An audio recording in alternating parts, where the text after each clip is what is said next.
পুৱা 9 বজাত বিদ্যালয় পাবগৈ লাগে। সেয়ে স্কুটিখন লৈ বিদ্যালয়লৈ ওলাই গৈছিল তেওঁ।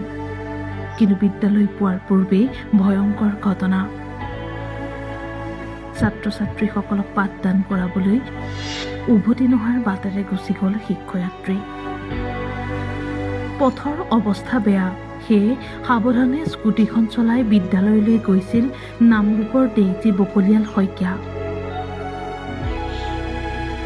এইখন মেৰবিল প্ৰাথমিক বিদ্যালয়ত শিক্ষকতা কৰে তেওঁ।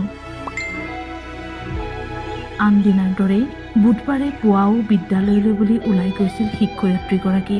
কিন্তু তেওঁ হয়তো কল্পনাও কৰা নাছিল যে এয়াই আছিল তেওঁৰ বিদ্যালয়লৈ যোৱাৰ শেষ যাত্ৰা। এইটো ঘটনা হৈ গ'ল আমাৰ নাহাকৰা দিহিং ব্ৰিজৰ ওচৰতে বহুত এটা ডাঙৰ ঘটনা হৈ গ'ল। যিহেতু সেই শিক্ষয়িত্ৰী এগৰাকী আমি মানে অলপ কম সময়ৰ ভিতৰত আমি হেৰুৱাব লগা হ'ল। যিহেতু মাধৱপুৰত তেওঁ শিক্ষকতা কৰি আছিলে আৰু নতুনকৈ অহা বুলি জনা গৈছে। তেওঁ হৈছে নামৰূপৰ আছিলে তেওঁ বাইদেউগৰাকী, আৰু তেওঁ ঘৰৰ পৰা আহোঁতেহে হৈছে চাগে ঘটনাটো দেই। মোৰ দাদা নহ'লেতো এই 12টামান বজাত বা 1টামান বজাত স্কুল ছুটি হয়। এই ঘটনাটো 9টা, 9:30, 10টামান বজাত এই ঘটনাটো হৈছে। আৰু যি কি নহয় আমাৰ যিহেতু টিপলিঙৰ ওচৰতে থাকে আমাৰ ৰামেশ্বৰ তেলী ডাঙৰীয়া, আৰু সেই ৰাস্তাটো বহুত বেয়া, আৰু লগতে এই যোনটো কালি ঘটনা হ'ল সেই জেগাটো ৰাস্তাটো বহুতেই বেয়া। তেওঁলোকে এইবিলাক চকু কাণ দিব লাগে আৰু এটা অনুৰোধ কৰে যে এই ৰাস্তাটো ঠিক কৰিব লাগে। তেওঁ আজি সেই বাইদেউগৰাকী নহয়, কাইলৈ আপুনিও যাব পাৰে, ময়ো যাব পাৰোঁ বা বেলেগো যাব পাৰে। সেই ৰাস্তাটো ইমানেই বেয়া নহয়, যদি আপুনি ছাইড কাটি যাব পাৰে সেই গাঁত থাকিব, গাঁততে সোমাবনে। আৰু লগতে আছে দিহিং ব্ৰিজ, ডাঙৰ এখন নৈ আছে, তাৰ ওচৰতে আৰু বেছি যদি ছাইড কাটিব হ'লে আপুনি তলত যাব লাগিব, তেনেকুৱা মানে। এই ৰাস্তাটো বহুতেই বেয়া, সেইকাৰণে এই ৰাস্তাটো আপোনালোকে ভাল কৰাটো চেষ্টা কৰিব লাগে। আৰু ৰাস্তা মানুহে ভাল কৰে, এবছৰ পিছত ভাঙিয়ে যায়। কিমান তাত কমটি দামী বস্তু লগাই চাওক, ভাল ভাল দামী বস্তু তাত তেওঁলোকে মানে নলগায়। সেইবাবে ৰাস্তাটো আজি এবছৰ পিছত আকৌ ভাঙিয়ে যায়। আপোনালোকে এইবোৰ লৈ চকু কাণ দিব লাগে। অকল মোৰ আৰু আপোনাৰ আৰু তেওঁৰ কাৰণে নহয়, সকলো ৰাইজৰ বাবে হয়। আজি মোৰ হৈছে, কাইলৈ আপোনাৰ নহ'ব, কি মানে আছে? সেইবাবে নিজৰ ৰাস্তা সদায় নিজে ভালকৈ ৰাখিব লাগে। আৰু কি ক'ম, খুব এটা দুখ লাগিলে, যিহেতু তেওঁ এগৰাকী শিক্ষয়িত্ৰী আছিলে।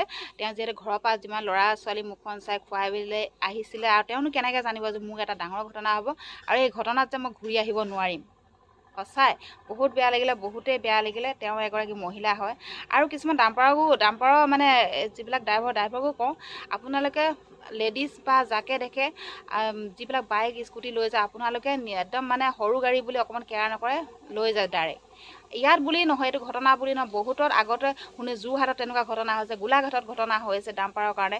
সৰু গাড়ী বুলি তেওঁলোকে পাত্তা নিদিয়ে। সেইটো নহয়, আপোনালোকৰ লেডিজবোৰৰ ইমান কণ্ট্ৰল নাথাকে, কাৰণ তেওঁলোকে এখন স্কুটি চলাই আহে বা বাইক এখন চলাই আহে, তেওঁলোকে অকণ বেকাবেকি হ'লে পৰি দিয়ে। আপোনালোকে নিজে সতৰ্ক হ'ব লাগিব। ডাঙৰ ডাঙৰ গাড়ীবিলাকে, ছোৱালীবিলাকে হয় চলাই, কিন্তু ইমান ল'ৰাৰ নিচিনা কেতিয়াও হ'ব নোৱাৰে। আমিবোৰ এনেই চলাইহে যাওঁ, আমাৰ ইমান কণ্ট্ৰল নাই নহয়, এনেহে চলাই যাওঁ। ঠিক তেনেকৈ আপোনালোকে ছোৱালী মানুহ বা বোৱাৰী মানুহ দেখিলে অট'মেটিক নিজে ছাইড কাটি দিব লাগে। আপোনালোকক অকণ ধ্যান দিব। ডাম্পাৰ মালিকবিলাকক কৈছোঁ, আপোনালোকৰ কাৰণে কিছুমান ডাম্পাৰ মালিকৰ কাৰণে কেনেকুৱা ডাঙৰ ডাঙৰ ঘটনা হৈ গৈছে, কিমান ডাঙৰ ডাঙৰ ঘটনা হৈ গৈছে। ভাবকচোন, যোৰহাটত যিটো ঘটনা হৈ গ'ল, গোলাঘাটৰ ঘটনা হৈ গ'ল।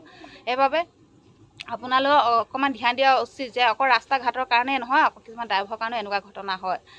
আৰু মই বাৰংপতি কৈছোঁ যে আমাৰ যিবিলাক বিধায়ক আছে, যিবিলাক চৰকাৰ মন্ত্ৰী কণ্ট্ৰেক্টৰ আছে, তেওঁলোকক অনুৰোধ কৰিছে ৰাস্তা বনালে অকণ ভালকৈ বনাব। আৰু লগতে এই ৰাস্তা য'ত আমাৰ দুলীয়াজান ৰাস্তা বহুত বেয়া, লগতে নাহাকটীয়া ৰাস্তা বেয়া, সেইবিলাক বনোৱাৰ চেষ্টা কৰিব লাগে। আৰু তাতে কেইদিনমানৰ আগত বিহুত যিহেতু জুবিন গাৰ্গে কৈছিলে যে দুলীয়াজানখন ইমান ধনী দেশ, কিন্তু ৰাস্তা ঘাট হৈছে গাঁত গোট। অকল টকা পইচা নিজৰ হাত জেপত ৰাখিলেই নহয় বুলি কৈছে, ৰাস্তাও বনাব লাগিব বুলি কৈছে। ঠিক তেনেকৈ ইমান এটা জুবিন দাই এটা ডাঙৰ কথা কৈ গ'ল। ঠিক তেনেকৈ এতিয়া কিছুমান জেগাত ইমান ভাল ভাল ৰাস্তা আছে। আজি দুলীয়াজানখন চবেই জানে, অল ইণ্ডিয়া ডাঙৰ অল ইণ্ডিয়া বুলি চবেই মানে ধনী দেশ বুলি সকলোৱে গম পায়। কিন্তু ৰাস্তা একদম চবতকৈ বেয়া ৰাস্তা হৈছে আমাৰ দুলীয়াজানৰ জেগাটো, গম পাইছেনে? আৰু নিজৰ পইচাত ধন ঘটি কোনে ৰাস্তা বনাব কওকচোন? কোনো নবনায়। সেইবাবে তেওঁলোকক আমি অইল ইণ্ডিয়াক ধৰিলে নহ'ব বা বাকীবিলাকক ধৰিলে নহ'ব। এইবিলাক চৰকাৰৰ দায়িত্ব, চৰকাৰে কাম কৰিব লাগে, গম পাইছেনে? ৰাজপথৰ যাৰ দায়িত্ব তেওঁলোকে এই কামটো কৰিব লাগে। আজি জীৱন মৰণৰ কথা কোনো ক'ব নোৱাৰে।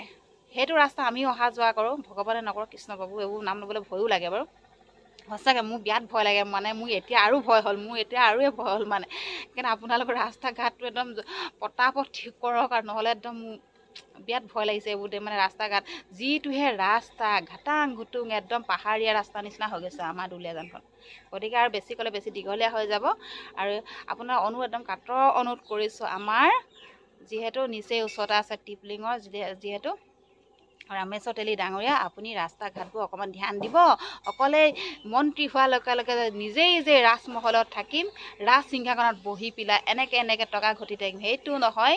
ৰাইজৰ বাবে কাম কৰিবলৈ আপোনালোকক ভোট দিছিলোঁ আমি। ৰাইজৰ বাবে কাম কৰিবলৈ আমি ভোট দিছিলোঁ। অকল নিজেই সিংহাসনত বহি থাকিবলৈ আমি ভোট দিয়া নাই। গতিকে কথাটো গম পালেনে? আজিলৈ ভিডিঅ'টো ইমানতে সমাপ্ত কৰি ভিডিঅ'টো ভাল পালে লাইক কমেণ্ট আৰু ভিডিঅ'টো প্ৰতি শ্বেয়াৰ কৰি দিব। একদম মন্ত্ৰীৰ ওচৰত পৰকৈ যাতে, আমাৰ মন্ত্ৰীবিলাকৰ ওচৰত যাতে পৰক এই ভিডিঅ'টো আপোনালোক প্ৰতি শ্বেয়াৰ কৰি দিয়ক। গতিকে বাই ভিডিঅ'টো ইমানতে সমাপ্ত কৰি দিছোঁ।